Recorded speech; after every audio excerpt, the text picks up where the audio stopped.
candidate standing for election, Kieran from the Liberal Democrats. Kieran. Good evening, and thank you all for coming tonight. Eid Mubarak. My name is Kieran, and I'd like to be your next Member of Parliament. Now, the truth is, in about 2 weeks' time, we're going to have a Labour government, and a Labour government with a very large majority. Even if the polls are wrong, and even if they're badly wrong, we're still going to have a Labour government with a very large majority, probably a larger majority than Boris Johnson achieved in 2019. So, as Putney voters, your choice in this election is not really which party to vote for, but who do you think will be the best individual who will get things done for Southwards and for Putney. The problem with a huge majority is it tends to bring out a party's worst tendencies, and I think we'll find that's the case with Labour. And I think that, for example, a 20% tax on private education would just be the beginning of it. I live in a different part of Putney. I live down by the river, but we have a lot of friends in Southwards, and we're here fairly regularly. And it's a lovely part of London, but you do have your problems. There is car and bike theft down by Revelstoke. There is the shoplifting by the shopping arcade. There is the theft of packages by Penwith. There is sewage in the Wandle. There is the nightmare of traffic. There's the ongoing, never-ending issue with Hammersmith Bridge. And of course there is Alltech. And I've been working on a few of those issues already.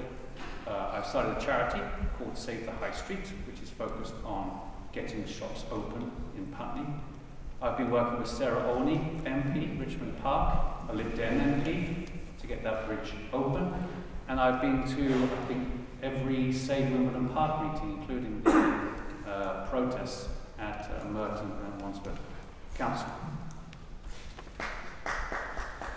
Got a fan. What I always liked about Southwards is your independence of thought, and the SGRA is a great example of that. So I would say with this election, I would say lean into that independence of thought. Choose the person who you think will get the most done for Southwards. Is that going to be yet another Labour MP who's going to toe the Starmer line, or lose whatever influence they have, who has already had 5 years to fix issues and hasn't? Is it going to be a representative of a failing, embarrassing government, frankly? Or will it be a representative of a party that is looking towards the future, that is already established and thriving in Richmond, and in Twickenham, and in Kingston, and soon in Wimbledon? So, come 4th of July, please vote for me, please vote for the Lib Dems. Thank you. Thank you very much. Over to Lee from the Conservative Party. Hello. Hi. Good to be here again. I love the SGRA. They are quite literally the best RA in the world, so good to be in good hands tonight. I'm Lee. I'm your candidate for the Conservatives. My background, very quickly, is I'm new to politics. I'm brand new. I've got a learner on me, learner plate. I've spent the last 35 years not doing politics. My background is I was born in Walsall, West Midlands, which is very different to Putney. Very, very different. Grammar school boy, the old style, 11 plus. Saved by Mrs. Thatcher. That lot were trying to close them down, but we survived. And then I went to Oxford. I had a great 3 years there. Got involved in politics, Oxford Union Society, and I ran the Conservatives for a term or two. So then I came to London and dropped everything. I just focused on my career, my family. In my case, the career was radio, commercial radio, the commercial side of it. And launched Virgin Radio in 1993, and met my wife there, Sarah. Met some great people, had a great time for 12 years. We turned a really bad AM frequency, Radio 3's AM frequency, into the UK's most successful commercial station. Then I went to the O2, or went to AEG, which took on the Millennium Dome, the white elephant of the New Labour project, and we turned it into the world's most successful music venue, which to this date it still is. So I know a few things about being dynamic and forcing change. I am the change candidate. I am. So what I want to do here is apply that energy to make Putney a better place. I started my own business about 10 years ago, doing that same thing for companies in the arts and the property and the retail sector, and then got involved in politics. That came quite late. I was briefly, I still am, a board director of the Royal Edinburgh Military Tattoo, which raises over £1 million a year for military charities. But for me, politics was a calling because I couldn't stand watching MPs, after Brexit, tear this place apart to pieces. I voted, like many of you, for Remain. I got over it. It was expensive, very expensive, but I thought, well, I'm pragmatic. I'm a pragmatic Conservative. Let's make it work. Let's make the world a better place. And in my case, let's try and make the Conservative Party the party I want to vote for, and hopefully you want to vote for as well. So that's me. What I want to say today is that we are faced with, potentially, as Kieran was just saying, a very large Labour government. In fact, more importantly, it's a royal flush. It's a Labour government, it's a Labour council, it's a Labour mayor. No one likes majorities. Now, you have a choice for the fourth one, a Labour MP or a non-Labour MP. I would say I'm the best one suited for this. I've got the majority to do that. And that would be an MP who can really stand out for you, make change, fix the high street, get Housley Bridge reopened with a really good plan. And I can be that person to be genuinely independently minded, right of centre, but to put you first in all cases, above party, always for you. That's my promise and I'll do it for you. Thank you. Thank you. And now fourth of our Conservative Fleur from the Labour Party. Fleur. Thank you very much. Thank you, Charles. Thank you for hosting, and thanks to the South Wales Bridge Residents Association for hosting this every time, and to Ian and St Barnabas for having us here as well. Thank you to everyone who voted for me 4.5 years ago. Putney was the only Labour gain in that election, so we became a bit famous for a while. And thank you to everyone who's worked with me on the campaigns that I've run together with our community for 4.5 years, 4.5 very turbulent years, through many ups and downs. But I've been there with so many of you, whether you voted for me or not, and thank you for that support. It has been an honour, real honour, to serve our community in that time, and to be Shadow Paymaster General and now Shadow Minister for Northern Ireland. And I'm glad that you're here tonight to take the choice of who you vote for very seriously. No matter what the polls say, it's not decided until you start voting. So a bit about me. I'm a vicar's daughter, grew up in the countryside, came to London after university, and I've lived here in Wandsworth for 30 years, bringing up my 4 children, who are now older, young adults. One's doing A-levels, finishes tomorrow, and now a little granddaughter as well. I started getting involved locally when the council came to close down our local children's centre, and then after a while I became a local councillor, just got more and more involved in things that really matter to me and my family and to our community around us. And I ran a community centre in Battersea before I became an MP, the Catherine Lowe settlement, and my career was 25 years in international development, including time in Bosnia during the war, and working on global development with WaterAid, CAFOD, Christian Aid and Oxfam. And I've been a campaigning and hard-working MP. I've spoken in Parliament 657 times for you. I've asked 1,277 parliamentary questions, and I've done over 34,000 pieces of constituency casework, standing up for local people all the time. In those 4 years, the Conservatives have led us into increasing chaos, a revolving door of prime ministers and ministers, but no answers to fixing the economy, the border security, the NHS, housing, or the skills development we need in our country. I've been a campaigning MP. I've saved Queen Mary's Hospital when the urgent treatment centre was closed down during COVID and wasn't going to be opened.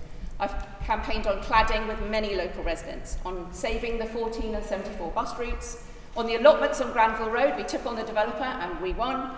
To cut crime and for safety of women and girls on our streets around here particularly. For plastic in wet wipes, I won the campaign there for the environment. On mould in homes, which is a big issue locally, I've been campaigning. And on Hammersmith Bridge, and most recently taking on the All England Tennis Club, and I'm sure there'll be questions about that. But most of all, campaigning for the best opportunities for all of us to live happy and healthy lives. I look forward to your questions. Thank you very much.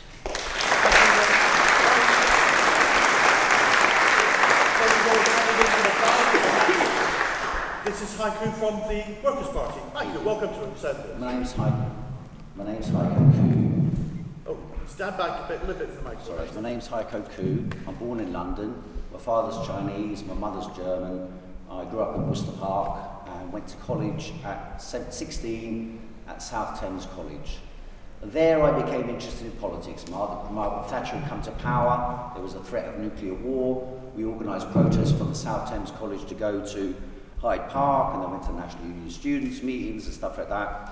Then in particular I got involved in the Labour Party when I was 17, and remained in the Labour Party until, well, I was only expelled, I was expelled last year.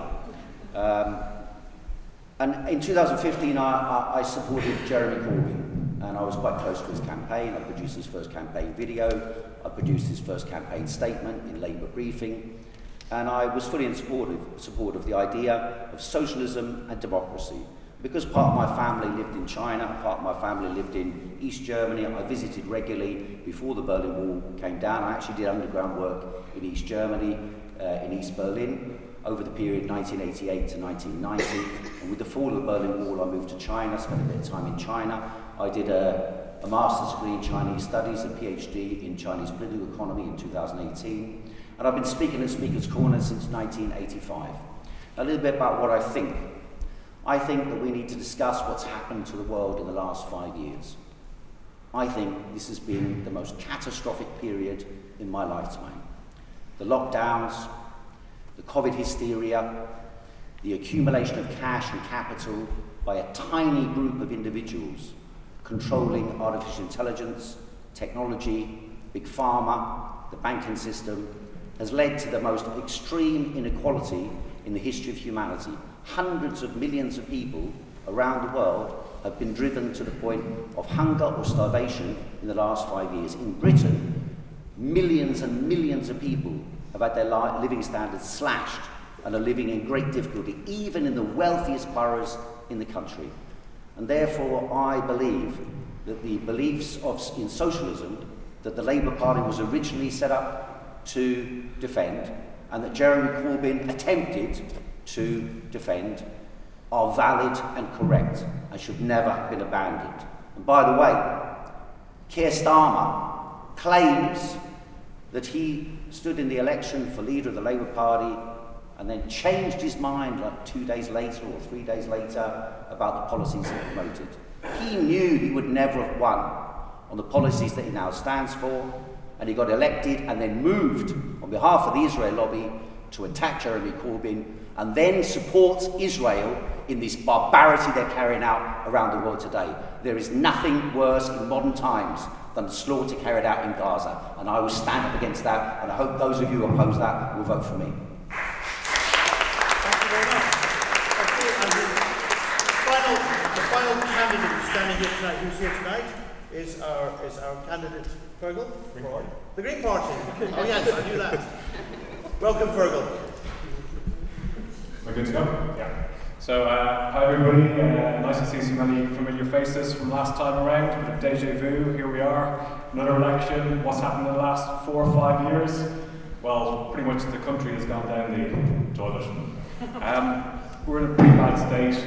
The amount of people in food banks is increasing, the NHS is crumbling, we've got the homelessness is an absolute disgrace in this country, our rivers and seas are polluted, owned by private companies. Stand back a wee bit, thank you. Yeah. And we've got a cost of living crisis, we've got a housing crisis, people can't afford decent accommodation, renters have got no rights anymore. I got just kicked out 4 weeks ago by my landlady. Don't worry, I'm actually moving to Southfields. So anyway, so the reason I'm standing is I'm a renewable energy engineer and I crunch numbers. And where we're going with humanity right now is a car crash for disaster. Our carbon budget is actually in the next 5 or 6 years we're going to crash through our carbon budget, and it doesn't really mean anything to anybody. But right now what we're witnessing is we're actually having runaway climate change that is going to affect everybody and the next generation. And we're talking about mass migration, starvation, wars. We're going to even have in this country, we had 2022, we had 40.3 degrees.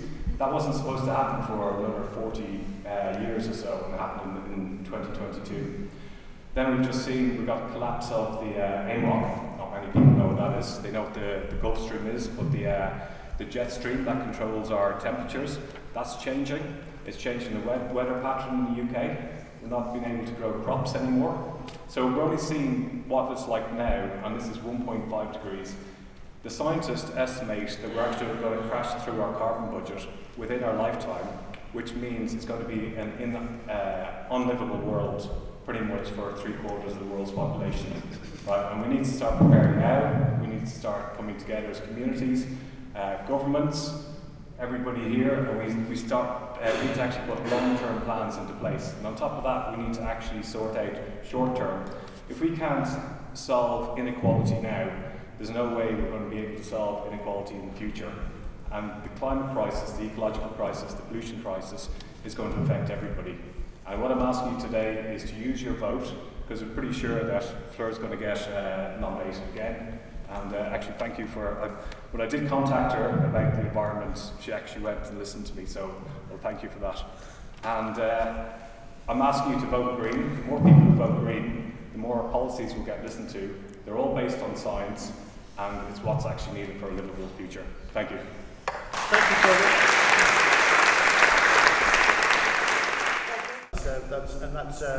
That's Kieran. Kieran, the floor is yours. Yes, so I'm very proud to say I'm a Lib Dem on this issue. If you have a look at the manifesto, we've got by far the clearest and best policies for improving the NHS. We've actually said that how we will raise money in order to put money into the NHS. We've said that you will be able to get a GP within 7 days. If it's an emergency, within 48 hours. That's very possible if you tweak how the NHS works. We've said that you'll be able to get cancer treatment within 60 days. We've said that we will have more GPs and outline exactly how that will happen. In terms of technology, I want to talk about the technology because I've been a technology journalist most of my life.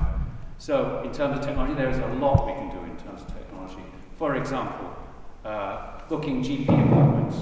Right now, I don't know how it works for you, but you typically have to call up and then they tell you when your appointment is, and as a result, a lot of people aren't able to make that appointment, and that causes a problem. What they do in other parts of the world is they allow you to book your own appointments using this incredible internet technology that's been around for 20 years. If you book your own appointment, you can use AI, which I know sounds scary, but actually is incredibly good at picking out things like early stage cancer in order to make it. And then the main thing to do is put more money into preventative medicine, because it's very expensive to fix people when they're sick, and it is much cheaper to get people to not be sick in the first place. Thank you. Thank you very much. Lee, from the Conservatives. Well, the first thing to say is that we all know that the NHS was massively impacted by COVID. And that's not an excuse, I promise you, but it's a fact that we're all facing. We have now a situation where we've never spent as much money on an institution, and we're all feeling that it's letting us down, or there's a problem with it. So this is not the easiest, or the hardest thing for us to look at. What we're doing right now is we're investing more money. We're looking at trying to improve the way that patient care works and the way that we can get to diagnosis. So the first thing to say is that we're recruiting more nurses, 92,000 more nurses to be recruited, and 28,000 more doctors. That's not the only answer. The key thing is how we can reform the system to make it work better. One thing we've focused on is to try and make diagnosis and care and treatment easier to get hold of. That's about having investment in 160 new diagnostic centres like the one at Queen Mary's Hospital, but also to find a way, and we're calling this a way of moving healthcare closer with pharmacy first, and this brings doctors closer to the individual. It's not easy, we know that, and we know a lot of way to go with it, but we're working hard to try and improve those practices. Thank you. Thank you. Fleur. I'm not surprised that you found that a hard question to answer, because for 14 years the Conservatives have been in charge of the NHS, and we're left with a system that is crumbling, estates that are crumbling, and doctors, nurses, midwives, community nurses on their knees with this system. Ambulance waiting time in our area used to be 30 minutes in 2017 and is 90 minutes now. We all know of people on waiting lists, like my dad on a hip replacement waiting list. Labour will reform that. It's not just about investment, but we will invest. We will immediately bring in more appointments, so that's 40,000 more appointments a week, but we will also then train up the medical students that we need. One of the questioners, I think, was a medical student. We will provide 15,000 more medical school places a year. That's what we need. We need the pipeline for more medical staff. We also double the number of CT and MRI scanners and use AI more to increase access to GP appointments. It's been a big campaign of mine. Some of our GPs do it really, really well, and they've had the investment. Others say they want to be able to do it, but they haven't had the same investment. We will also invest in mental health services, put them on a parity with physical services, and have a whole Fit for the Future programme, move the NHS into the future to enable us to be healthy, provide that preventative care, as well as bring those waiting lists down. We did it before when we were in power, Labour did. We will bring it down again to those 18-week standards. Thank you. Okay. Over to David. Thank you. Okay, the healthcare system was tried to the max during the COVID crisis. The healthcare system has been privatised, even though they pretend it's nationalised, it's not. The funds go to big pharma, the funds go to crooks, the funds go to spivs, and the doctors, many of them are no longer doctors. You go to the doctor's surgery, are you seeing a doctor? Or are you seeing a doctor's assistant? And then you go to the pharmacy, they say, now you go to the pharmacy and get your prescriptions. Does the pharmacist actually know what you're doing? How do they measure whether you're ill nowadays? They give you a test. And the test is a little swab up the nose, run through a private company called Randox. And you saw during the COVID crisis that the whole society was governed by fraudulent or misleading tests. That's what actually happened. That's what happened to our society. It was turned upside down with insane policies driven by a centralised group of pharmaceutical and pandemic preparedness networks organised internationally who gained control over what happened in healthcare. And that is a disaster and it needs to be overturned. The NHS needs to be renationalised from the bottom up. Okay, thank you very much. Those are 5 of the 6 candidates we want to hear from now, and that's Fergal here. So, just before talking about the NHS, it's worth remembering that the biggest health crisis we're going to face is going to be the climate. The leading world doctors organisations have worked out the spread of zoonotic diseases is going to increase. We've got 16,000 that we know of. We're going to have, here in the UK, 2022, over 2,000 people dying in excess heat within a 2-week period. We're going to see strains on our health system in the future because of climate breakdown. So the best thing we can do now is actually tackle climate change, reduce air pollution. On top of that, the Green Party policy is to invest $8 billion a year in the NHS to give the junior doctors a 35% pay increase, which they deserve, to get doctors working again. My partner, she's a nurse, she works here in Putney. The way she was treated during the pandemic and the wages was absolutely awful. And we need to be encouraging the doctors and nurses back to actually frontline. On top of that, we need to get quick access to NHS doctors and to nurses. And most importantly, we need to stop selling off the NHS with the private funding initiative sponsored by Labour and the Conservatives. So they want to have an American-style system here, and if we continue selling it off to private healthcare, we're going to end up how we are with our rivers in this country. Thank you very much, and thanks to all the candidates for those answers. Now, I'm going to use Kyle, and I'm going to take a question from the audience. Anybody sees Kyle at the back, if you'd like to raise your hand. The gentleman very quick off the mark there with the grey-white shirt. Sir, you can say your name and the question, please. Yeah, my name is Peter West. I'm rather frustrated that all the candidates don't see the whole picture. There have been some quite good media coverage about social care last week. I have a real life example. I live in Sutherland Road. A 92-year-old lady who falls, eventually gets into hospital because of pressure. They discharge her in 2 days. Inadequate social care means that 2 days later she's back in St George's. If you invested in adult social care, you would not have the same waiting list that you have for other treatments. Okay, I'm going to take that as a comment and not a question, but that's fair enough. Well, my question is, please consider investment in adult social care. Where is it? Okay, well, let's take that. I'll answer it. I'm going to stop you there as well, because there was a social care question actually that came in on email, so I'm going to pair it up. There's a gentleman called Ross Young and somebody else called Anthony. Well, I'm going to just stick with Ross Young's question, which was, what are the candidates' plans to interview the Dilmont Commission, the report to reform the funding of the social care system, which I think you're probably driving at. I see you nodding your head. And also, what are the candidates' views on establishing a new national care system fully integrated with the NHS, education and other services? So it's allied to health, but it's social care. And so I'm going to start off now. The first person who spoke was Peter. So now, we're going to start with Kieran. Kieran, on social care. So this is the Lib Dems' big topic. I don't know whether you've seen Ed Davey, our leader, and the very moving video that he released about with his son and with his family. He's been a carer his whole life. He cared for his mother, he cares for his disabled son, he cares for his wife.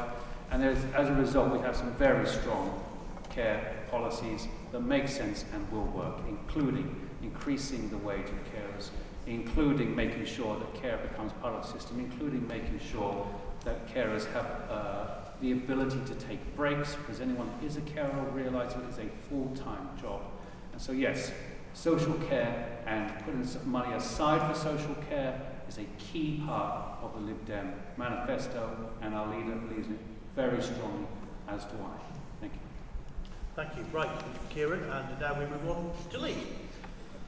Well, look, we're in an ageing population, everyone's getting older, and all sorts of adult social care are going to be hitting us hard in terms of the cost.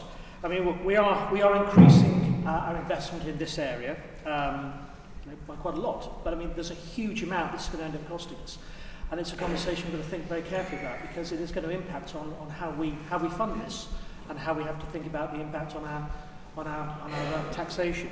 Now, we've committed £8.6 billion in additional funding for this, and that's clearly a commitment that shows we're taking it very, very seriously.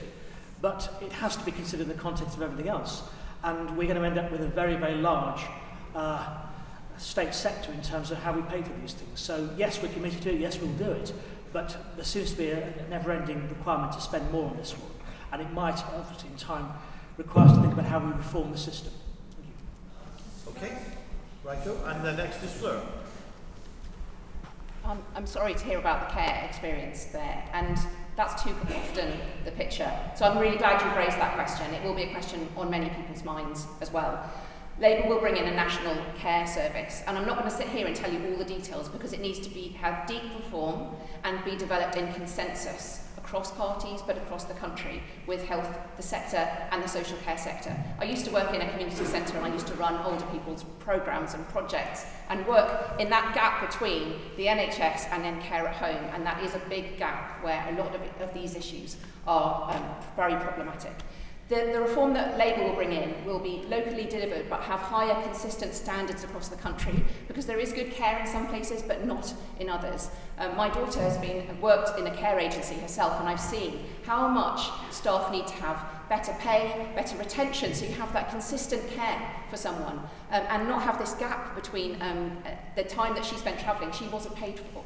So there needs to be a whole reform of that, and we've been working a lot with the unions to say, how will it work? We've done a lot of that groundwork to ensure that we have what we will call and will be a national care service up there with the National Health Service, to ensure that both are delivered to the highest standards we can have in our country. Thank you. And now we move on to Heiko. Sorry to bang on about what's been happening, but I think to understand where we're going to go, we have to understand where we've just been. And a lot of people are still in shock and denial about what's been happening to our society. One of the most horrific things that happened was at the end of 2021, the government moved legislation to sack any care workers who wouldn't be vaccinated, who refused to be vaccinated. Then they moved on to the policy of enforcing vaccination on all NHS staff. And 100,000 NHS staff, many of them doctors, senior doctors and nurses, many of them already had an infection and had natural immunity, refused to take these vaccines. And those demonstrations, those people joined demonstrations of people who were complaining about all the restrictions on human rights and the rest of it during the course of the pandemic. And that was what broke the back of the entire psychotic direction that society was moving in. You only have to look at Germany, at Austria, in France, where they already sacked the workers who refused to take the vaccinations. And they threatened in Austria, for example, to imprison anyone who refused to take the vaccination if they left their home without a jab. So we have to improve how we look after the elderly by human relations, not by machines, not by technology, not by jabs. Thank you very much. Okay, and Fergal, finally for you. Peter. Oh, no, it's you're there. Okay. Sorry, There Michael. we go. It's good exercise up here. Yeah, Peter, it's a real situation. The aging population, UK, lots of European countries are going through it, and actually how we deal with it. And there's lots of great plans in place, but you actually need funding. So the Green Party is committed to spend 20 billion on care of the elderly through the Invest to Mend programme. Sounds like a lot of money, but we need to be investing in money into communities, into care homes, also for people to be cared for in their own private homes. That will take the pressure off the NHS. Also, we need to stop loneliness that's happening. There's a lot of elderly people living alone. We need to bring them back into communities. That's why we're also going to introduce like cheap public transport for people who want to go and visit their relatives. And on top of that, by doing all this, we'll actually take the pressure off the NHS. 20 billion is a lot of money. Where's it going to come from? The Greens want to introduce a wealth tax. People who have over 10 million in assets, and a carbon tax. And with that, we'll actually raise over 150 billion a year, and we can start redistributing the wealth that's needed. Thank you. Okay. Right, I'm going to go to a very ultra-local subject, and it came in from Lee Radford, and I'm sure all of you in Southfields will know this, but candidates, the question is, what can be done about all the empty shops on Replingham Road? Are the rates just too high to make these businesses viable? Okay, so that's the question from Lee Radford, and now we're going to start batting with Lee. Thank you. Lee. Well, retail's very close to my heart because it's what we all want to see in our high streets improving. We've got a plan. I've got a plan. I look at the 3 retail areas that are in this constituency. And the key thing about retail is that, and retail in the future, because we all know online is what's driving the death of retail. We know that the main shops, the Vodafones of this world have all gone away. So it's about creating specialism. Now, Putney High Street has a potential to be the foodie capital of South London, Wandsworth Town to be Cafe Society, but Southfields has a natural cluster towards health and well-being.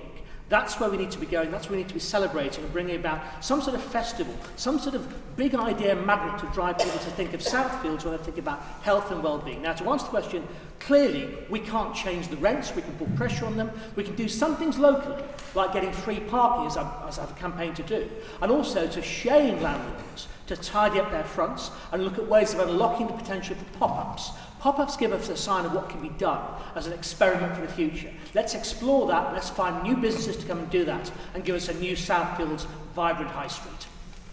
Thank you very much. Fleur.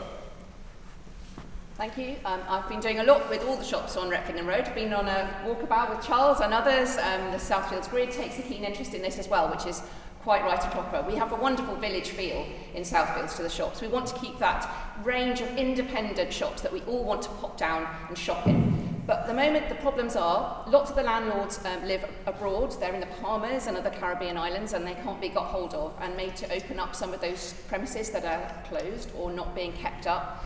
And also the business rates leave retailers on the high streets out of kilter because the big online giants get too much of the unfair share. So Labour will take this on, and I've been trying to work locally. I've worked with the council, with the local business forum that's been now set up. But we need to have national legislative change, and that's what I've been lobbying to see. One is to give more powers to councils to say to landlords in our high streets, you need to open up those shops. They're a community asset, these buildings on our high street. You can't leave them empty. So that will be one thing Labour will do. We'll stamp out late payments to help small retailers. That's what a lot of the shopkeepers say that is very difficult. And we will replace business rates with business property taxation to rebalance that online and offline forum that they're in. So these are some of the big issues that we need to be changed at a national level, which will help us in Southfields to keep our village feel and to bring in independent retailers. Thank you, Fleur. Thank you very much. From Fleur, we want to have. There are In London, about 12, or more than that, sorry, there's a huge amount of empty property in London, commercial property, which could be converted into housing, into shops, into entertainment, into community life. And what stands in the way, as Fleur just explained, is that the owners have no interest in developing it for whatever reason. I've been put in buildings, had to live on a sort of, in what they call these guardian buildings, where you get put in a building which might have rat infestation and all the rest of it, but you've got somewhere to stay, it's relatively cheap. And these intermediate companies are parasitically using the empty buildings as a mechanism of creating new slum landlordism across the city. And so I think you need to sort of be a bit more radical than this. I think you need to encourage the idea of squatting. I'm sorry, but I know a lot of people don't like the idea, but in actual fact, 1.5 billion people on Earth live in squatted accommodation. Where the property relations do not defend the interests of the people, then those property relations should be abolished. Thank you. And on to Fleur. Yeah, so it's awful seeing homeless people and empty properties. We've got something wrong with society that we can have empty buildings and people living on the streets. We've got problems with the landlords, we've got problems with the business rates. We need to change the business rates if the properties are empty. We need to be actually increasing them to force the landlords to actually do something with the property, either to give them back locally so people can actually start using them. Business rates need to be reduced for local businesses, and on top of that, if they're not used, we need to start doing CPOs, compulsory purchase orders, empty dwelling management orders. I used to do this, I did it for the GLA for years. I brought back hundreds of properties back into use for social housing, and you can actually do it with commercial buildings as well. We need to give them like a new life and get people living in them again if they're not going to be used for retail. Thank you. Okay, thank you very much. We have Kieran. Yeah, so this is one area where I think politics has completely failed us. I've set up a charity, Save the High Street, which is focused entirely on this, getting shops open. How do you do that? You take on the lease. In fact, we'll be taking on the lease on Putney High Street hopefully in the next couple of months. And you pull in local businesses. There are a lot of businesses out there, online, yes, that want the opportunity to get going. The problem is, yes, the rents are high and so they don't take the risk. How do you do it? You take over a lease, you bring in local businesses, you advertise it, you find what works in the local area, and then you provide them with a grant to get going if they are sufficient, pick up sufficient momentum. The same will work in Southfields, the same will work in Roehampton. It's really crucially important that our high streets are brought back. There are plenty of shops, and if you have a look at, I'm sorry to say, Lib Dem areas in Barnes and in Kingston and in Richmond, they have worked hard with the local community. For example, in Richmond, there was a whole bunch of empty shops. They went to the local community. They said, what are the kind of shops that you want to go to? Then they said, well, we need to buy this, we need to get this. They said, okay. Then they went to suppliers. And they said, look, we know there are people here that want these goods. Then they get a little bit of a grant, a little bit of reduction on business rates. Now it is thriving. That's what I would do for Putney High Street. That's what I would do for Southfields, and that's what I would do for Roehampton. I'm already doing it. Save the High Street. Thank you. Thank you, Kieran. Thanks to all the candidates for what's always a bit of a hot topic, local shops, and well, sometimes not so many of them. Right, Karen's going to leap into action with a microphone with another question from the audience. There's a lady there, blonde-haired lady there. Yes, yes indeed. Give us your question and what's your name? Hi, I'm Beth. I'm a secondary school teacher, and I see every day the detrimental impact that social media has on young people. What would you do to help protect social media from their things, young people from their things? This is a question about protecting young people from social media. Do you have a particular age limit before I pass it over? 14 has been mentioned, 16 has been mentioned. 14 lower, 11. I think it should be completely banned. I think it's. So it's what to do with social media and young people at school. Okay, that's a question which we'll take an answer from each of the candidates. And we had Lee last time, so the backing is Fleur. Thank you very much. Fleur. Oh, thank you for that question. I'm a mum of 4, and I really identify with this. I think it's got away from parents. We can't be left to regulate everything that our children watch and see on their mobile phones and other apps. Because the tech companies are moving too fast for that. So there has to be good regulation, there has to be control of that in an ever fast-moving world. The Conservatives brought in the Online Safety Act, but just did not go far enough to protect children. And I've also met with police officers who talk about the access to porn, for even to children primary school levels, was horrifying to hear about. So we really need to get much more of a grip on this and ensure that there's age-identifiable access to different websites and to different sites. That's not being enforced at the moment, and the tech companies are not being told that they have to enforce it. That could be done. The legislation could have been gone far further than this. So Labour will take on the Online Safety Act as it is, but go further, all the ways in which we thought it could be adapted and changed to make sure that children are protected from what is an increasingly fast-moving world and dangerous world as well. So Labour consider this really important, and we will take action. Thank you. Okay, and it's your turn now. We have been moved into a digital tyranny that we do not control and that controls us. When I say that, I mean all of us. Everyone, if it's not really for the children to do something, it's for the adults to begin to learn to behave like adults and to stop using the mobile phone all the time. Don't take it on the train, don't take it on the tube, leave it at home for 1, 2, 3 hours a day. Just try it half an hour a day, every day, leave it behind. And then you get into a habit to become human again. Because we have become inhuman, and these instruments have become instruments of war used against us by the big powers, the big tech companies, trying to turn us into agents in their interests. They gather and harvest our information like we were proletarians in factories, and accumulate this information and use it against us, bombard us until our minds are no longer free. We need to liberate ourselves so that technology is subordinate to man rather than man subordinate to technology. Thank you very much. Now, school kids and local media. Yeah, it's pretty scary, really. So my goddaughter, she had to stop all social media because she was getting trolls, and it affected her eating, and she got super depressed, and I never actually kind of realised how bad it was till you start looking around, and I tend to agree with you. It's kind of it's this addiction that's going on, and it is an addiction. It's just like crack cocaine.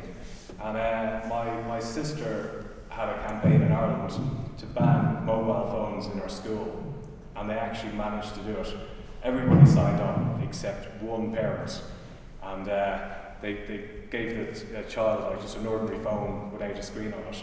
And that's what they do now. So it can be done. We need to actually increase the laws of these tech companies that are actually allowed to, pornography, with violence, all these different things that people have access to. And if they're illegal, we have to ban them or actually fine them or bring in new laws to actually make it totally illegal. And read more. We've got Kieran. Kieran and then Lee. Yes, so there's three answers to this. One is education. I'm actually the executive director of a company called i4. We've produced an online education resource for 11 to 14-year-olds called At First Sight, S-I-T-E, look it up, it's free. And that educates children about how to view, and parents, how to view and deal with online content, how to view and deal with things like body image, etc., what you see on the internet. The second thing is we need more lawmakers who understand technology. There are very few lawmakers that actually understand technology, and the Online Safety Act, the reason that so much of it is in secondary legislation rather than primary legislation, i.e. the regulator will make most of the rules, is because none of the politicians understand how any of this technology works.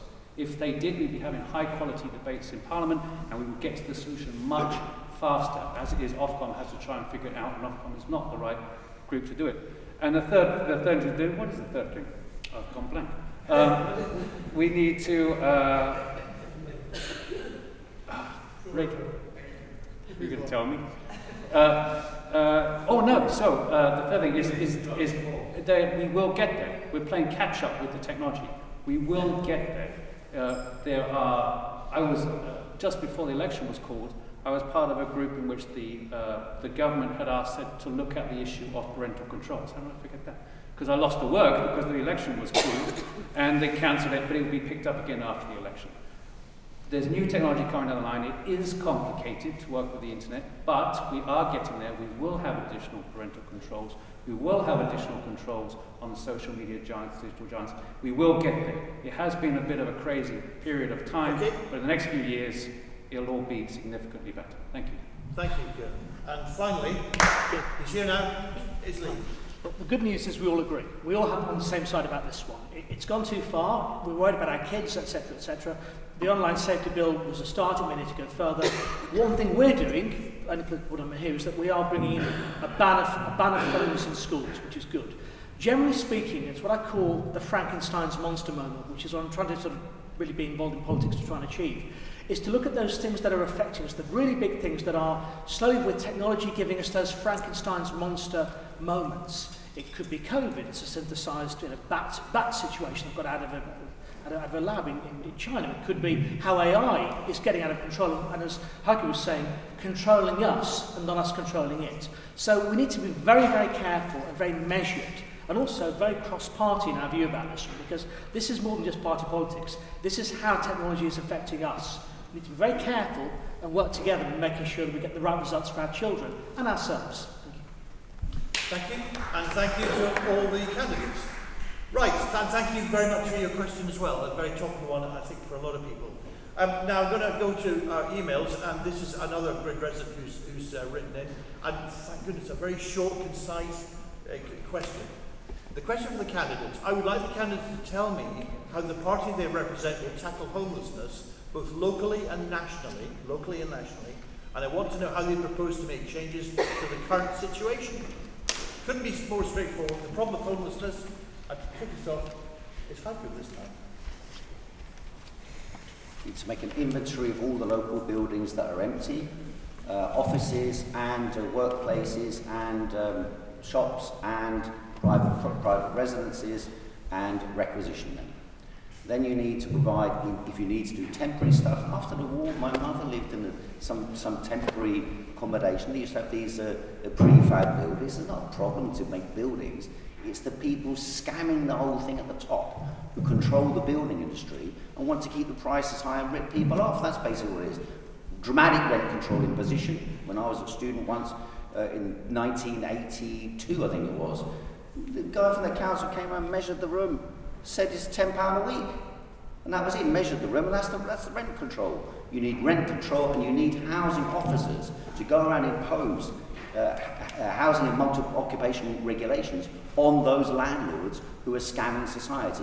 And then the second thing you need to do is have a massive program of council house building to provide everyone who requires at the age of 18 with a roof of their own and a flat of their own. That way people can live dignified lives. Thank you very much. And now it's to Fleur, please. So I worked as a surveyor for a very long time, and I can tell you one thing from doing empty property surveys: London has tens of thousands, hundreds of thousands of empty properties. I went to one place in Westminster, and it was a family from Saudi Arabia, and they had 108 properties in London, all of them empty. Okay, we haven't got a housing crisis; we've got an inequality crisis that's going on. It needs to be rebalanced. We need to bring taxes for empty properties. We also need to build houses. Green Party, they proposed to build 150,000 passive houses. That means they're suitably well insulated per year. On top of that, we need to bring in rent controls, totally agree with you, and we need to stop rogue landlords from kicking out really good tenants, people like me. Thank you. Homelessness. Yes, there's three issues around homelessness. One is mental health issues, which the Lib Dems will invest a lot of money in.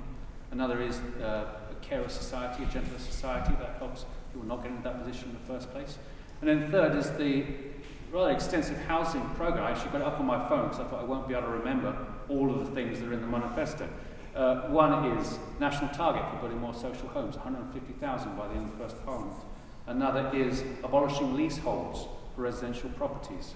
Another is introducing a fair deal for renters, which will mean that people don't get kicked out of their properties. Another is the control and management of second homes. Another is the expansion of neighbourhood planning.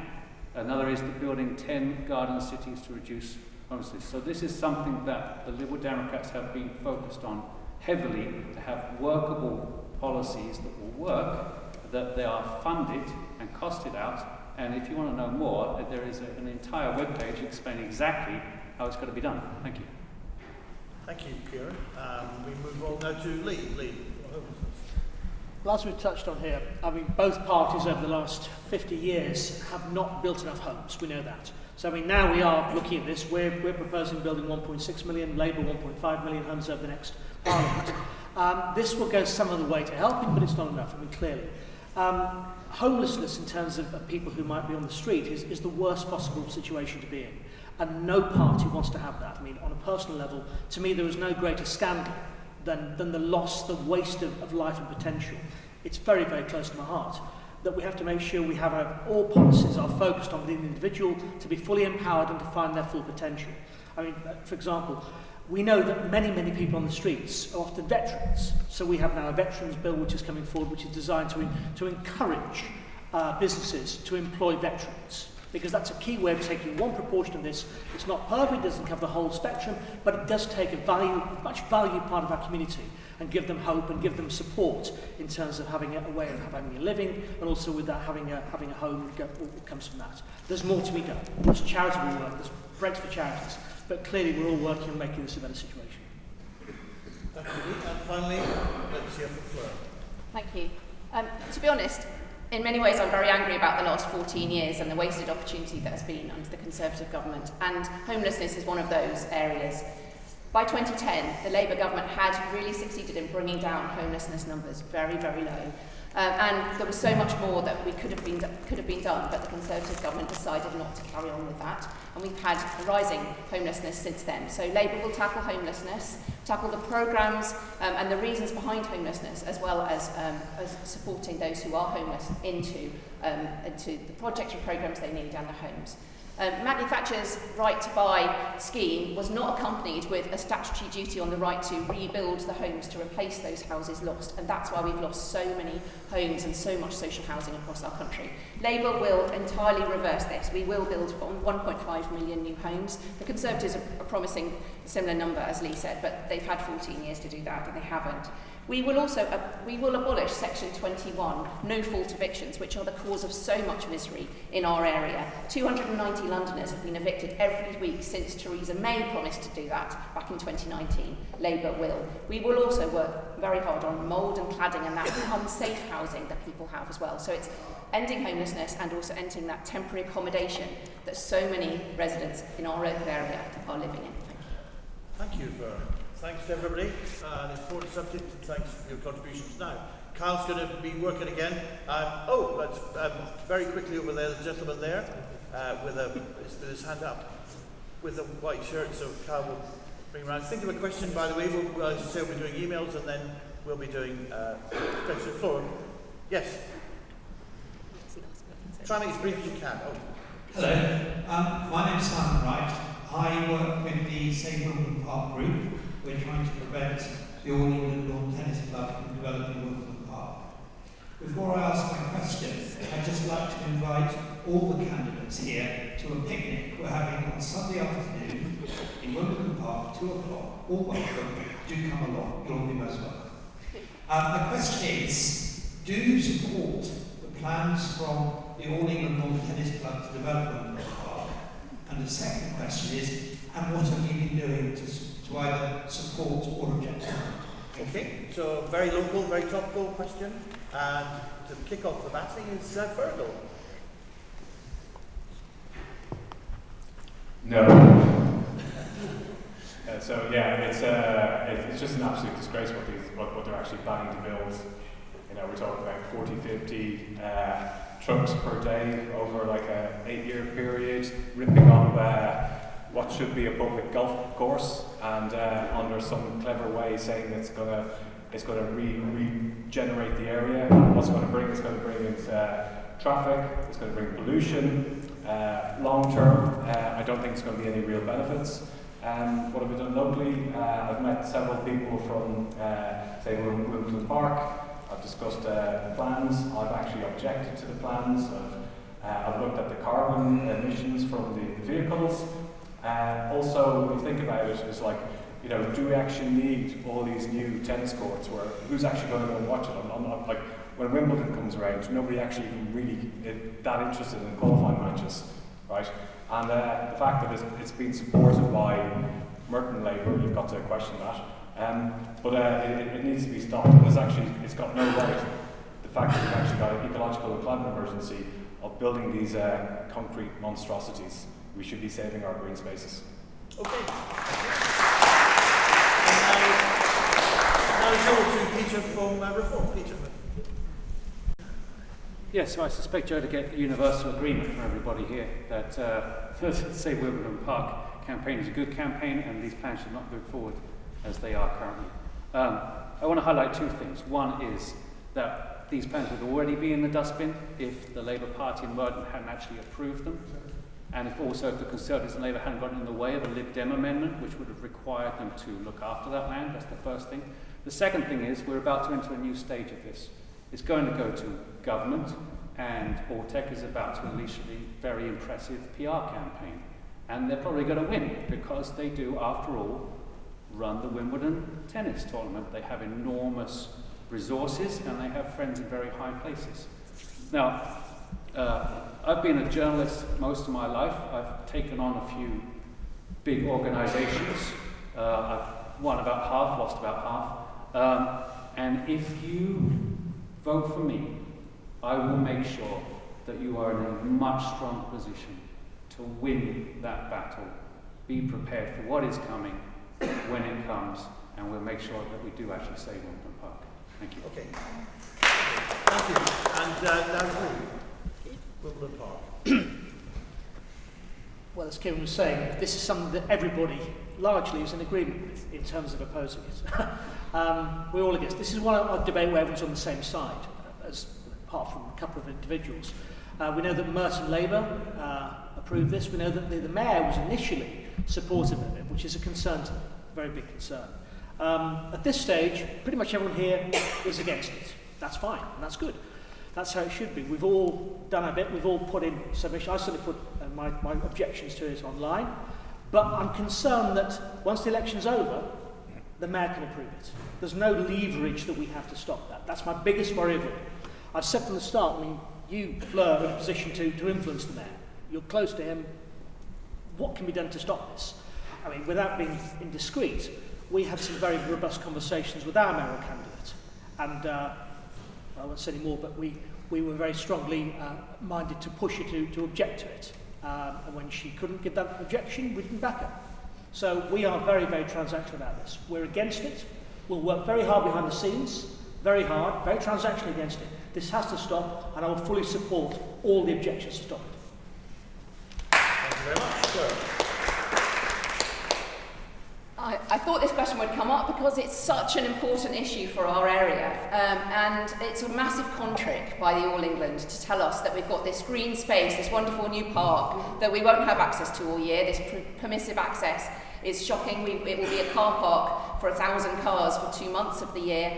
And they've offered a tiny bit of land because of the campaign. So the campaign's working, thanks to everyone who's got involved, thanks to everyone who's signed the petitions, who's put in objections. It is working, and I'm really glad that Wandsworth Labour turned down this application when it came to them, together with with the Conservatives as well in Wandsworth. And I will continue to oppose it with every bone in my body. I am grateful to every campaigner who saved green spaces in London for us in times gone past. And I think this is the battle for us now. We are here to save that green space. And I don't think Lee is going to get any traction with the Mayor at all, because publicly he called out in a meeting, and it's been quoted in the press, that he said, the Mayor is a snivelling little drip who's done more to destroy London than the Luftwaffe. That's not going to help your negotiations with the Mayor. But I will stand up. I will continue to take on this David and Goliath fight because we are doing it together as a community and saying it's not just about NIMBYism, it's not just about us in Southfields as well. It's about Londoners saving our green space, and I will continue to oppose it. I talked to the Mail on Sunday just yesterday about it. I will take it to the press whenever I can, and I have done. I've worked cross-party with Stephen Hammond and Wimbledon on it. This is beyond just party politics as well, but we have to be really, really strong to take this to the next level. The campaign has won us a lot already, and I will be there every single step of the way to oppose this, all the way there. Thank you.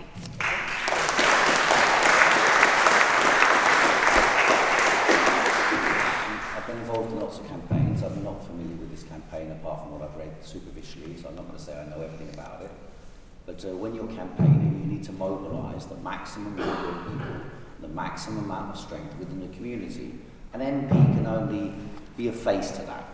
They don't have the powers as an individual to change that. They can just put a face, or they can stand in front of a bulldozer. So the MP is not actually going to change that. What can be done is that the MP can encourage the community to take control over their lives in general and to make democratic decisions about what happens in their community and to oppose the enormous weight and power of multinational companies and giant corporations. For example, with the football club in Fulham and the same thing with Wimbledon tennis. We need to stop this tyranny of the transfer of wealth to the top and then they're pushing whatever they want. And the fact of the matter is, whenever they push these type of things, I was involved, for example, in the Peckham estate when Damilola Taylor was killed, and they just keep pushing. They keep manipulating and buying people off within the community. Then they send in new consultants, then they overturn one person, bring in another consultant. It's an insipid method of power that exists in our society, and they keep coming back and back and back, and that's why the community needs to stand up and fight against these programs.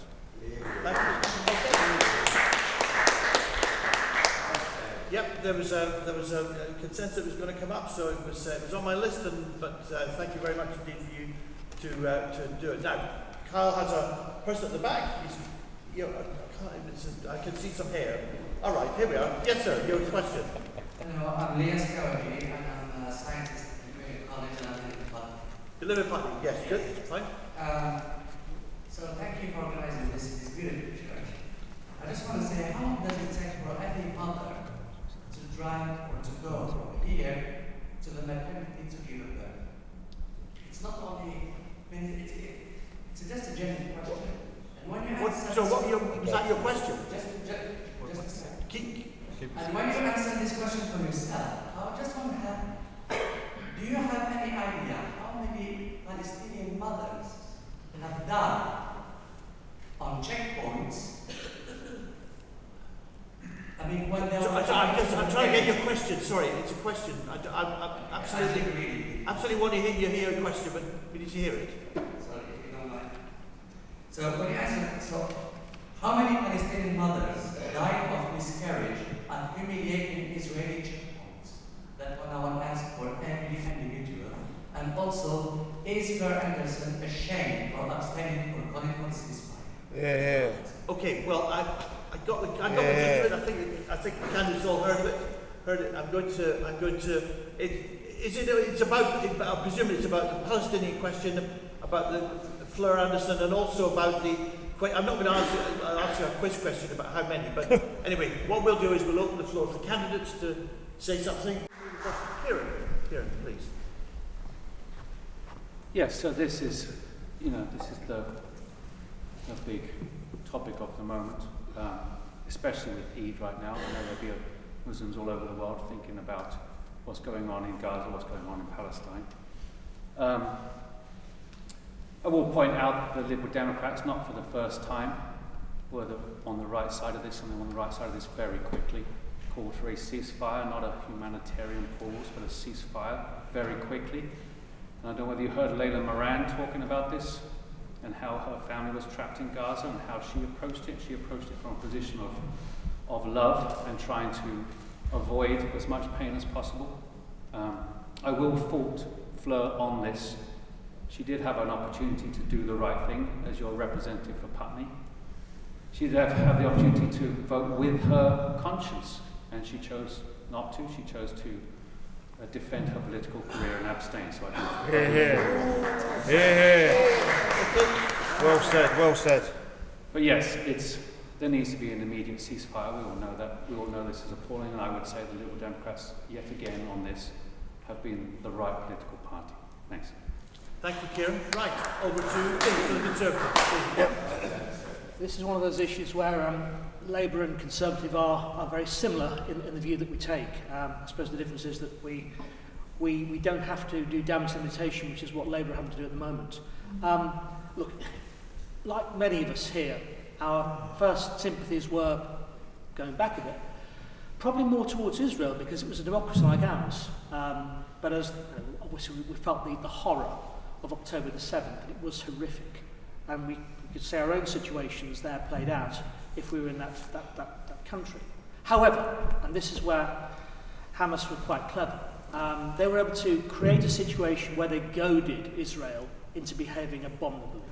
Absolutely abominably. Now, David Cameron has been one of the most outspoken Western leaders against this, against what Israel's done. And of course, I support him in that. Israel's gone too far, way too far. It's become the baddie in this awful situation. And so, clearly, we are trying to find a way of this becoming a sustainable ceasefire that can have a two-state solution where Hamas is no longer the governing party in Gaza, which is what's, they've had undemocratic control for so long. It's not a healthy outcome for the people there. And that's who we have to be focused on. The health and welfare of people in Palestine. And of course I am. Yeah. Thank you. I'm glad you raised this because I think the election has taken the focus away in the UK and in the media from the horrific acts happening still in Gaza. I've been a Palestinian activist for a long time before I was an MP, working with Labour Friends for Middle East and Palestine. And I was there in the West Bank actually the week before October the 7th happened, not knowing what would happen a week later. And I've been back in February as well, travelling with Medical Aid for Palestine and with Layla Moran as well, in a group of cross-party MPs and working very hard on this. On the night that there was a ceasefire vote back in November, it was a very, very hard decision for me, but I voted for the Labour amendment, which was to cease hostilities, but also to end the illegal occupation of the West Bank. It went far further than the motion that was on the table. And Labour have been calling for a ceasefire for many, many months. But also for the international law to be upheld. And international law is being eroded through this as well. And our standing in the international community, you can see that we're weaker now because of all that's happened, because of Brexit, because the Conservatives have eroded our state in the world. We have less to say. Very briefly, I also support the arms sales should be halted. There should be a surge of aid. The illegal settler occupations in the West Bank should end, and there should be recognition of the state of Palestine. And Labour will do that, but the government, the Conservative Party, have refused to recognise the state of Palestine. But you need two states to have a two-state solution and long-term peace. And I will continue to work cross-party with others and with those people in Palestine and Israel to have long-term peace. Thank you. Thank you.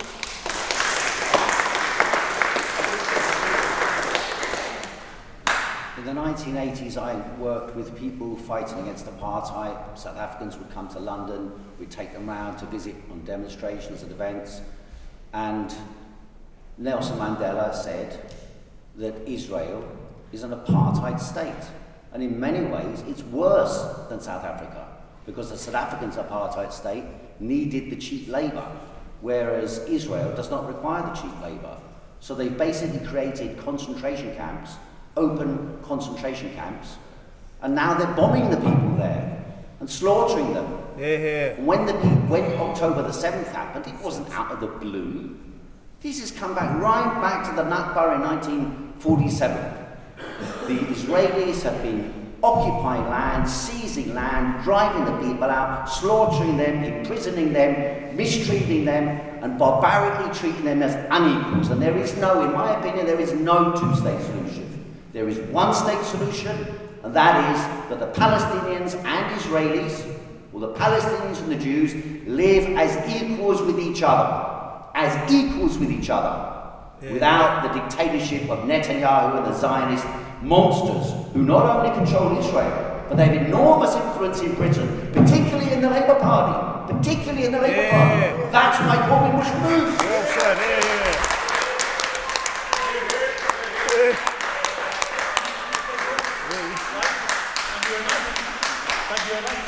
over to Fleur. Shame on Fleur. Yeah, it's just absolutely shocking. You know, we're watching genocide unfold on our screens, on Twitter, on television. We've all almost become like numb to it. You know, watching dead bodies of children, people just getting slaughtered. You know, it's I don't know. It's just like this is probably the worst of humanity we can actually ever imagine. Really, and we're just not doing enough. Like we should have had an immediate ceasefire.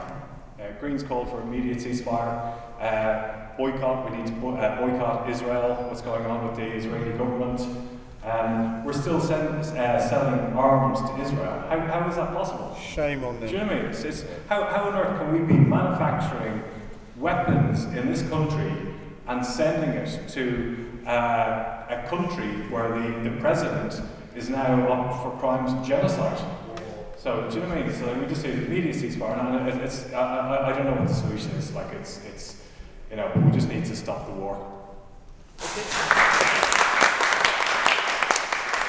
Thank you very much, very topical, and thank you very much for all your comments. Right, I'm going to take one more question from the audience, and Sarah, you're there, but before that I'm going to do an email question, so you will have the last question. Here's the email question that's coming from Morgan, again a local resident, and it's an issue that's dominated, I would say, politics for a while. Do you agree, candidates, that the country should aim to become closer to Europe? If so, what is your party's strategy for getting us into that position? It's from Great Resident Sally, thank you for your question, and it's Kieran to start us off. Kieran, how should we aim to closer to Europe? Yeah, so let's talk Brexit. It's been 8 years since the vote. It's been 4.5 years since we exited. How's everybody think it's going? Pretty poorly. I think we know what the Conservatives' policy is. Does anyone remember what Labour's policy was in 2019? No? Does anyone know what their policy is for this election? No? Anyone remember what the Lib Dem policy was in 2019? It was no! Anyone know what the policy is for this election for the Liberal Democrats? It is go into the single market and then figure out what we do from there. So yes, in this election, and it's been a while, if you want to have a tangible impact on the disaster that was the Brexit deal, then vote Lib Dem. Thank you. Thank you, Kieran. Please, your turn. Well, I voted Remain, felt bad about it for about a year, then thought life needs to move on. You know, if I, in my business, was obsessed about a deal that went wrong 8 years ago, I'd go bust. We've got to move on, build, and make good of the future. Because we are where we are. To reopen those wounds was the last thing we need as a country. We've got to build the future. We've got to grow. That's the single biggest issue we have. And I don't want to be welded to a rotten institution, which frankly now I wouldn't vote for it. Because Europe is undemocratic. It's rotten to the core.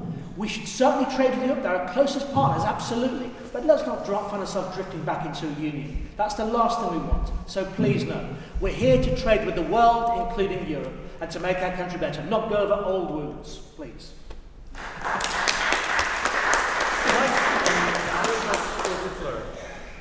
Brexit's still painful.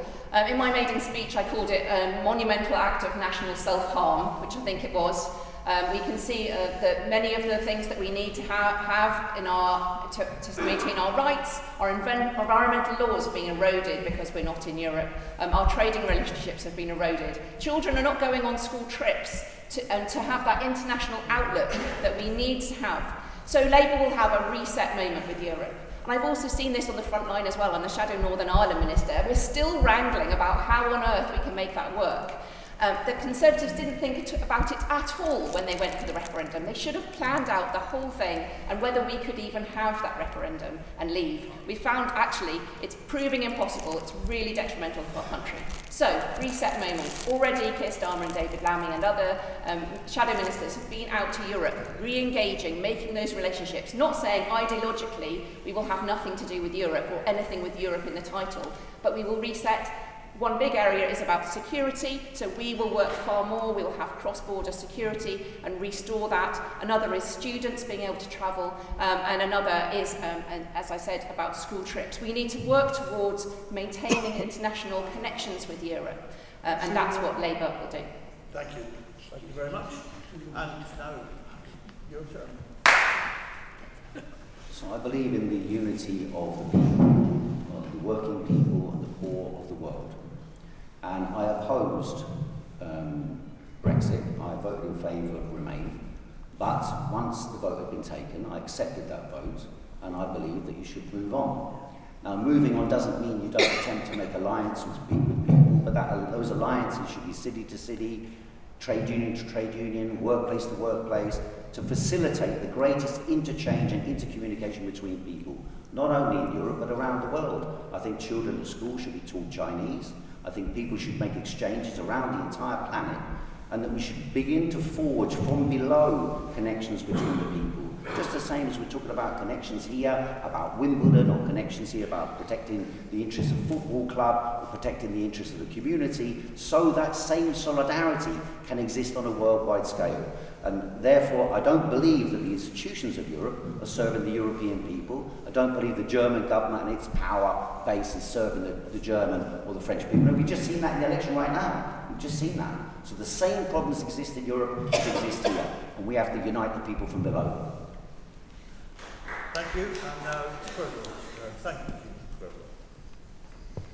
So the Greens have always been very pro-Europe. Last time in election we stood for staying in the single custom union.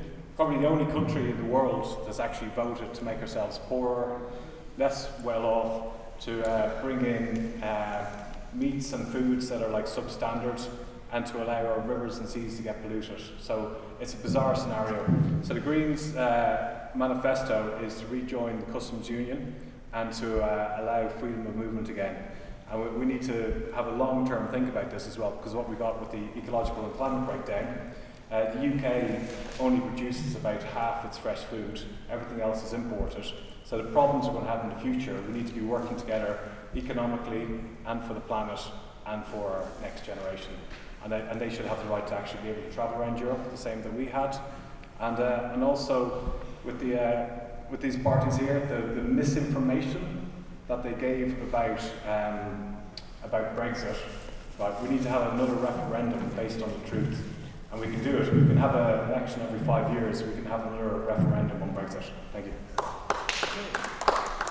And it's got the last question with the nice tie. Yes, sir. You've got the last words. Just speak. It should be all right. Your name, sir. Brilliant host this Hustings. Thank you. A local issue, I'm afraid, after world politics. This is about pollution. We're being suffocated by the traffic czars who are controlling the inability of traffic to move around Putney. We've got bridges closed, narrowed off, blocked, and made unusable. What is each county going to do to stop Putney being suffocated? I can say no more. Excellently asked, and we're now going to pass for the final time to Lee. Excellent. Thank you. Well, I was accused of saying naughty things about Sadiq Khan. I've apologised for calling him the drip thing, but I won't apologise for the sentiment of the damage I think he's done to this great city. And that's by being forced along into a controlling agenda which has led to many of our streets being tied up. And also, let's look at the bridge, the number one issue which is making us congested, Hammersmith Bridge. Now, I didn't know until I looked into the detail that TfL normally pay 85% of bridge repairs. When this thing came up, Sadiq Khan ducked it, he ran off. He got his Labour apologist to say, oh, it's the government, let the government do it. No, the government had proposed a third of the cost of this and bailed out TfL to the tune of almost 7 billion. Now, bear in mind, TfL already control and manage and run 6 bridges in London, from Tower Bridge to Lambeth Bridge. I say make Hammersmith Bridge the complete responsibility of TfL. The Mayor has the responsibility and the strategic authority to make this work. Also bear in mind, he's spending 1.2 billion on a Silvertown tunnel crossing, because that's important. Why not this part of London? Why is East London so important? So I say, number one, get the mayor, sit down with him. I'll sit down with him, regardless of what he thinks of me, and say, we need to have this thing sorted out. You take control, you open it.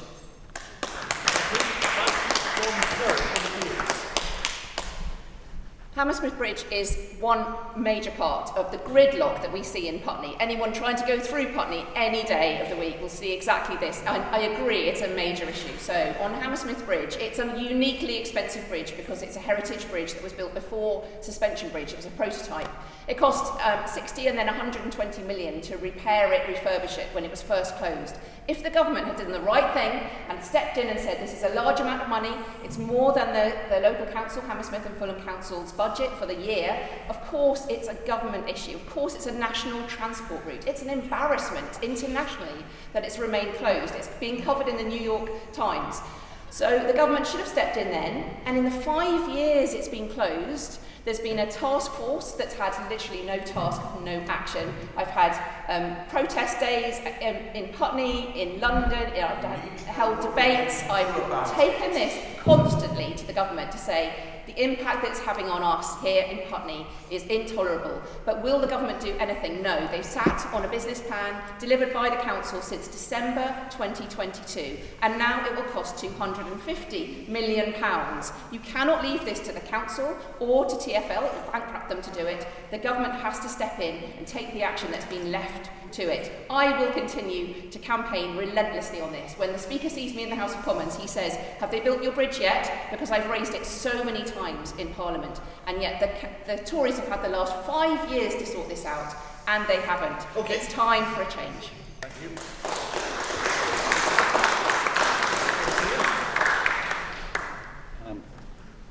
Hammersmith, I mean, it's farcical. You could build a bridge on the side of Hammersmith Bridge within a few weeks. If the army wants to build a bridge to cross a river, they'll build a bridge. They did that even in the Second World War. So the idea that we can't build the most elementary infrastructure is illustrative of the paralysis within government that is entirely in hock to big business interests who want to squeeze for money, or who want to squeeze the officials for money.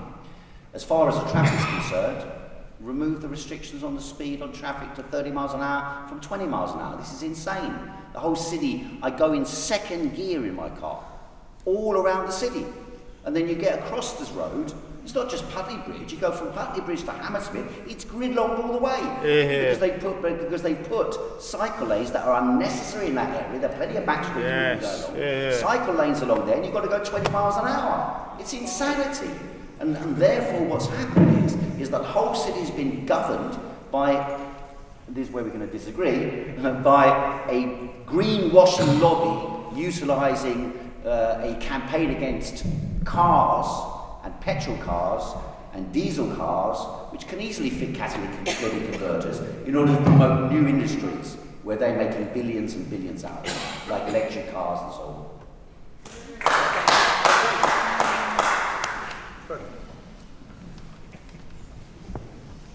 Yes, we disagree. It's fine to disagree. So, okay, when I first moved to Putney High Street was chocker blocked, and it was actually the reason I joined the Green Party, because the air pollution, I could taste the air, and I thought there's something wrong here. It was 9 years ago. Fast forward, nothing's changed. We've got one bridge that is causing the Lower Richmond Road. It is chocker blocked, and I actually just live off the Lower Richmond Road, and I travel every single day cycling, which is way quicker than every single car, and I'm reading that in. We've got 7,000 to 8,000 people dying prematurely every year because of the toxic air pollution in London. Lies. That's true. It's Lies. Royal College of Surgeons, look it up. So, so in the 1800s, 1800s, the average speed in London was 8 miles an hour. 2024, the average speed is 7 miles an hour.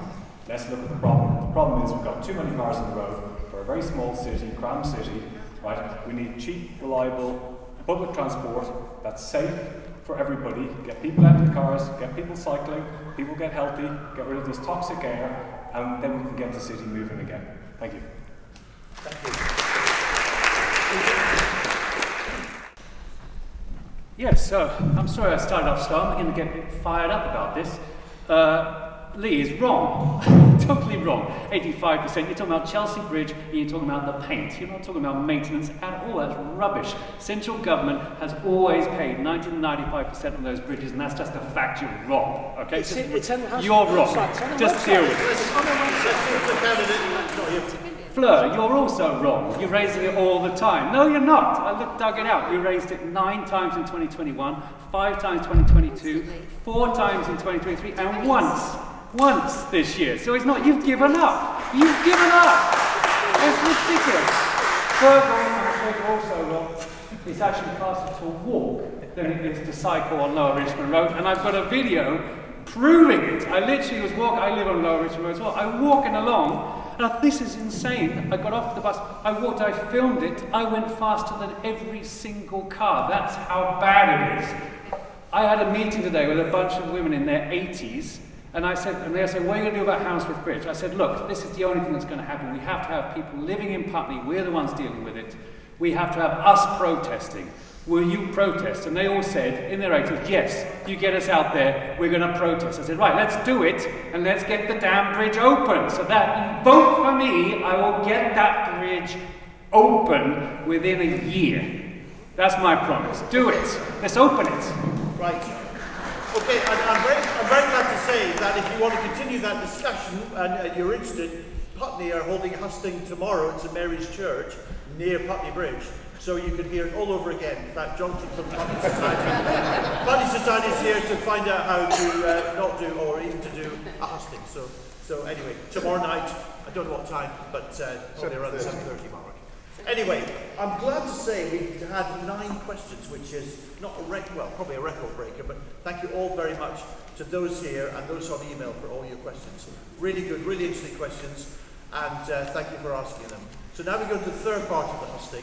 And I'm going to ask Alex, he's beat me to it, he's back up on stage. This is the point at which each of the candidates, and Alex on behalf of Rejoin EU, say why I deserve your vote. Okay? So this is where you have 1 minute, no hesitation, interruption, or whatever else they call it on the radio, and 1 minute, and we're going in the same order. So we had Lee the last time, so to open the batting, it's Fleur. Wonderful. 1 minute, please. Thank you very much. Thank you all for being here. You have a choice at the election. You have a choice in your vote. Here in Southfields and across the Putney constituency, it's always been a choice between Labour or the Conservatives. And it's not a marginal choice with very little difference. Your vote will really matter. There's a whole direction that our country can go in. The Conservatives have given us 14 years of increasing chaos. We're worse off financially, our NHS is broken, our reputation and influence across the world has been damaged by Brexit and the chaos. The Conservative Party have had their chance and they've let our country and our community down. We need new standards, we need a new economic plan and a new direction. Labour has a different economic approach that will mean more active, smarter government, with the reform of the economy, of housing and of skills that we need in our country. Labour have a costed and credible plan. Do go and read the manifesto. For 10 years of national renewal, a very different way of approaching government. I will keep campaigning with you to save our park, our shops and our NHS. I will be honoured if you can vote for me and give me the opportunity to continue to serve you. Thank you.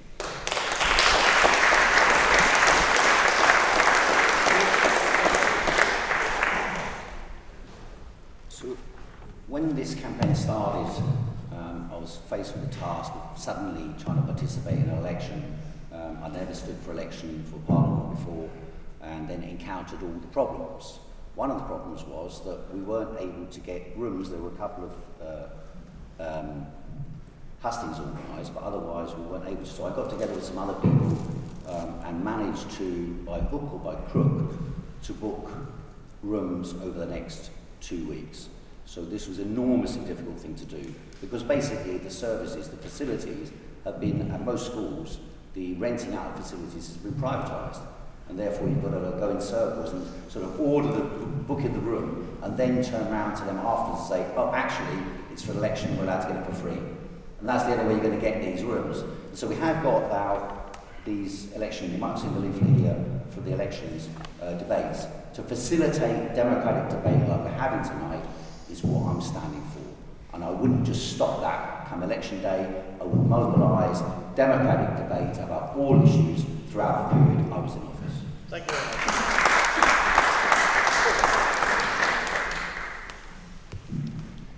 So, I think I've pretty much outlined what I'm standing for. I'm standing for the planet, for the environment, and also for local issues. The reason you should vote Green or consider voting Green this time around is pretty much Labour's going to have a landslide victory, and it's looking that way. So now is a chance to actually vote with your heart and vote with your mind. Everybody who votes Green, we get our policies listened to more on a national level. And we need more and more people actually thinking this way, because we haven't got very much time to actually put long-term plans in place to actually secure a safety for our future, for our children and for the next generations. Thank you.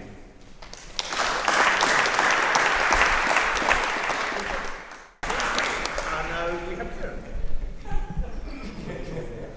Yeah, so you do have a choice this election. You have a choice between a Conservative candidate who insulted the Mayor of London in the most hideous ways and said, it's all right, I apologise. Well, it's not all right, I'm afraid.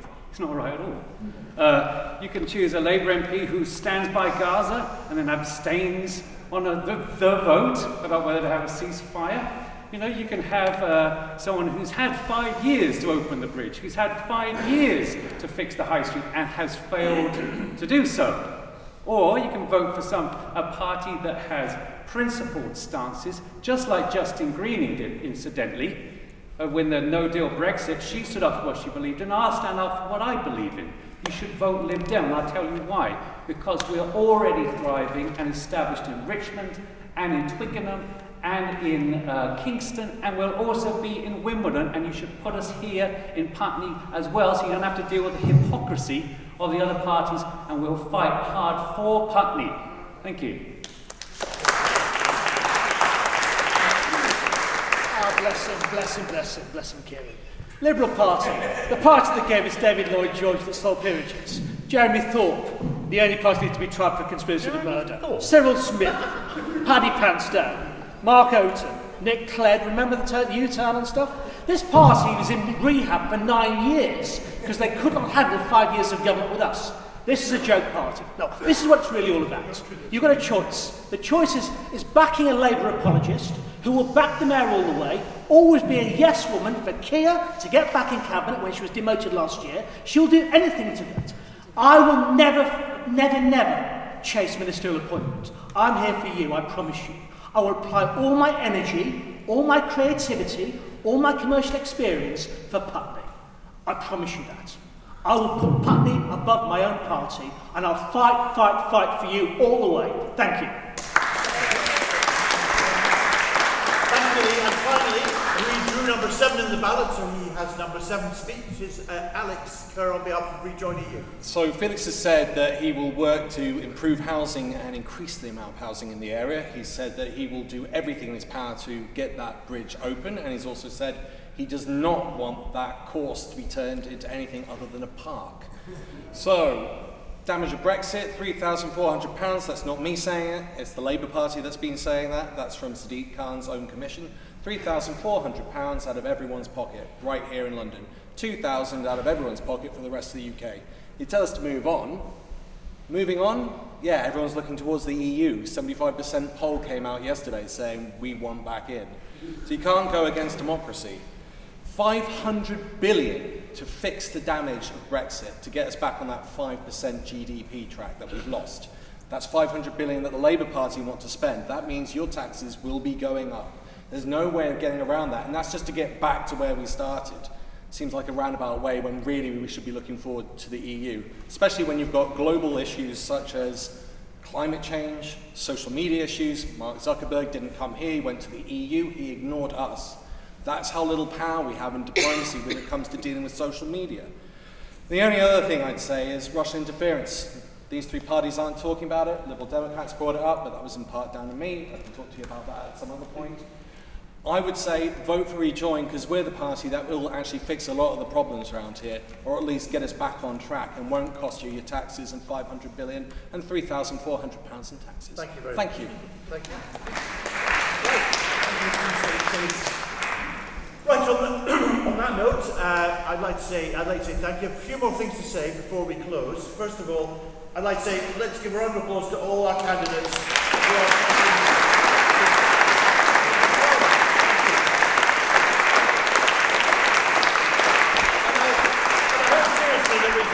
a lot more about their personal views as well as the views of their party. So I'd like to thank them all for coming.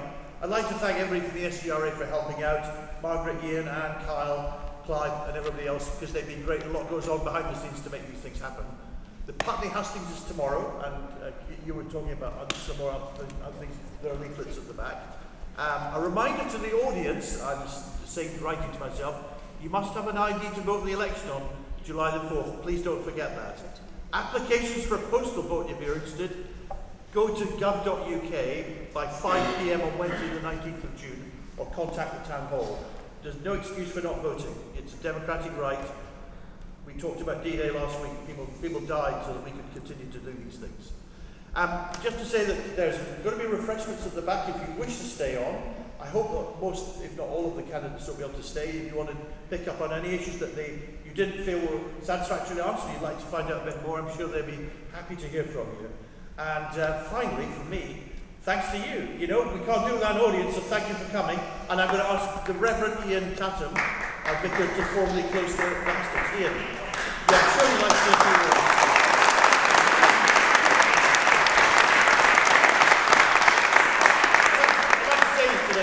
We've gone from Wimbledon Park to the Middle East via Putney Bridge in Europe. So not a bad evening. Not a bad evening.